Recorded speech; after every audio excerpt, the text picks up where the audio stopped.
Good evening. A little delay there. So going through Young Living's Essential Edge, I'm going backwards. We started with December 2016, and then November. I'm now in October 2016. Eventually we'll be going forward. But I wanted to share with you Dr. Gary's message here. Okay? Dr. Gary Young, founder's message, the first Einkorn Harvest at the Young Living Skyrider Ranch. Einkorn is way better than wheat. So, here we go. We are experiencing a lot of excitement here at the Young Living Skyrider Ranch in Tabonia, Utah.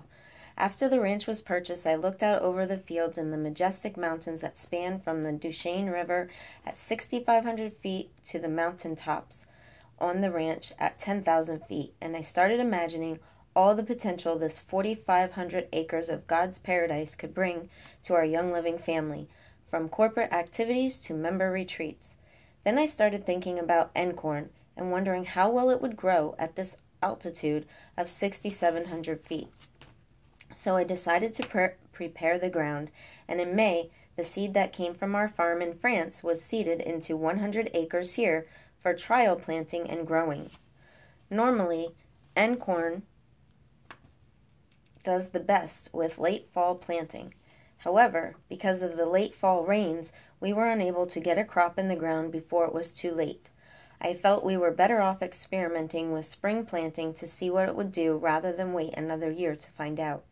I was constantly watching the fields with great anticipation.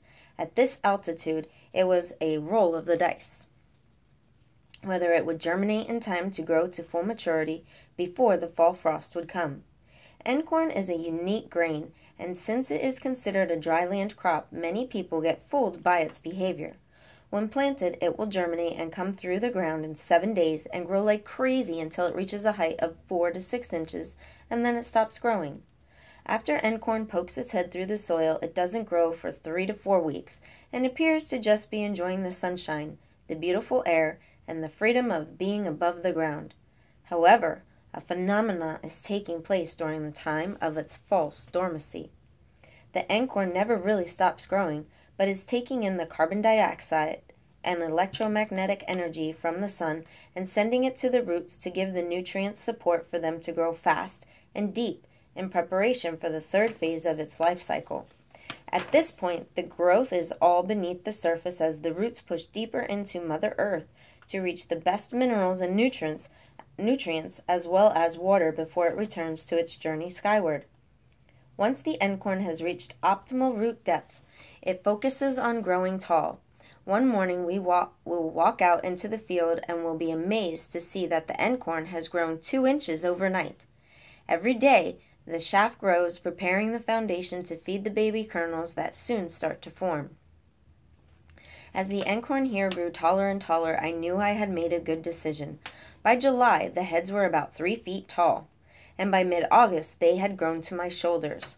When we hear in our minds the words, "For amber waves of grain," in the song America the Beautiful, we immediately see miles of wheat gently waving back and forth in the wind.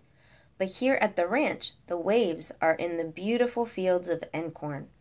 I felt a little emotional knowing that hundreds of tons of grain from these fields will feed people around the world, who now will have a choice to eat a safe, nutritious, non-hybridized grain.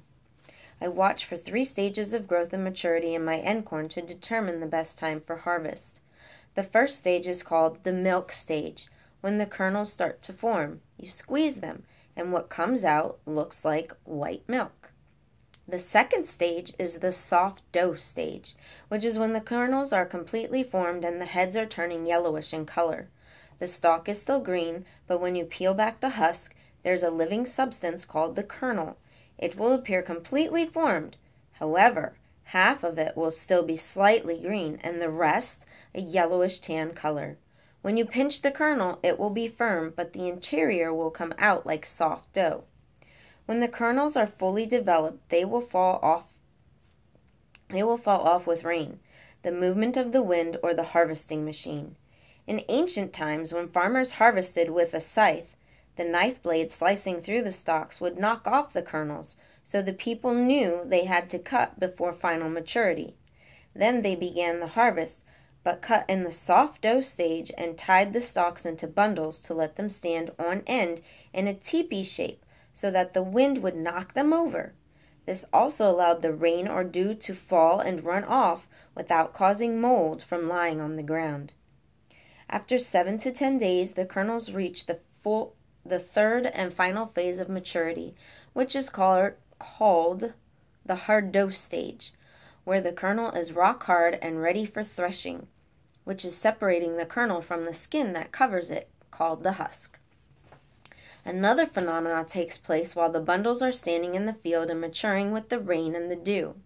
The daily sunshine evaporating the dew stimulates the enzymes in the kernel to germinate, putting the kernels into a pre-digested state ready for human or animal consumption that is easily digested as it is supposed to do.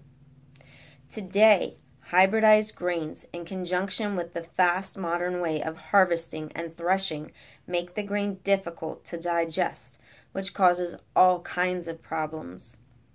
This way of harvesting takes the life force out of what nature has created and made for our modern wheat, which has been called by many Frankenwheat, which is damaging to the health of the world. Like the ancient farmers, I waited until our einkorn had reached the soft dough stage, and then I started to harvest. I was so impressed when Janae Staniford, Nikki Davis, Eddie Silcock, and Lee Bowen, with their very busy office schedules, came to help in the beginning of the harvest. They stood in awe as they watched me on the old-fashioned 3-horse-drawn binder start the harvest by cutting and tying the einkorn into bundles. That. You see that? Okay. Where was I? The